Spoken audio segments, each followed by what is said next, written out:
Hello, it's Phil here at digitaldjtips.com with a quick review of the M Audio AV32 and AV42 speakers. These are replacements for the AV30 and AV40 in M Audio's range. We've always loved the AV40. They're like a compact, chunky little speaker that sounds so much better than the multimedia speakers that you tend to replace with speakers like this when you get into DJing. Because typically you've got a computer, you've got a computer desk, and you've got these really rubbishy speakers that cost $20 or $30 or $50 or whatever. And as soon as you start wanting to listen to music, they ain't going to cope. And that's when beginner DJs will be looking at something that's still small, still compact, still good value, but will give them a bit more punch. And that's where these kind of speakers enter into it. So as a multimedia speaker, they're designed to be convenient as well as to give you a better sound quality than cheap computer speakers. So that means you've got a range of inputs, outputs, and so on in them. And the way they're set up is a master unit, which has got all the goodness in it, and a slave unit. These are the slave units here, which are just simply like a classic speaker. It's just a speaker with a wire going into it. So the amplifier is in here, the power's in here,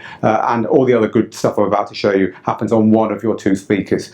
So you have a volume control on the front, you have an input for your headphones, so you can listen to headphones and use this volume control to adjust the volume in your headphones when you're not able to listen to music in the room. Just saves you having to unplug your controller or your computer because you've got a duplicate headphone socket there. There's also an auxiliary input here, really nice to plug in your your iPhone or your iPod or whatever in to save you again just going around the back or reconfiguring stuff. Around the back there's the main input, which is generally going to go to your DJ controller. There's a variety of leads provided with these that will give you a couple of options for plugging in. There's the main socket, the on-off, the bass port gives you a bit of thump, and then this lead here comes with the speaker, it plugs in here, and that's the lead that takes the amplified signal round to the other speaker, to the slave unit, to give you your stereo. So what they're like? Well, compared to the AV30 and 40s, these are half the weight. They're still made of MDF, but they're half the weight of the ones that they replace. Also compared to the AV30s and 40s, the grill has gone off the tweeter. These tweeters are identical on both of these. They're both 1-inch tweeters. They've got a 3 and a 4-inch woofer, but the grill has gone off the 1-inch tweeters. Now that is in order for the treble to have this cone here, which apparently disperses the treble further and gives you a wider sweet spot for listening in.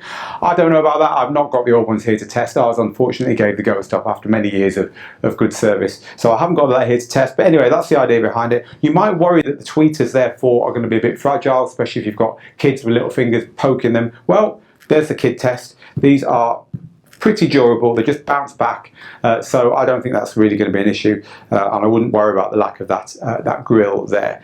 Apart from that though, they're pretty much the same, slightly bigger than the ones they replaced, but apart from that it's business as usual. They're not designed to be studio monitors or to give you the kind of sound quality you get from computer speakers, from speakers that cost twice that much, but they are a lot better than cheap computer speakers. They are the M Audio AV32 and AV42 multimedia speakers. If you've enjoyed this review, please click subscribe below here and subscribe to this channel. Also join Digital DJ Tips. Again, there's a link underneath me. And the full review as ever is over on digitaldjtips.com.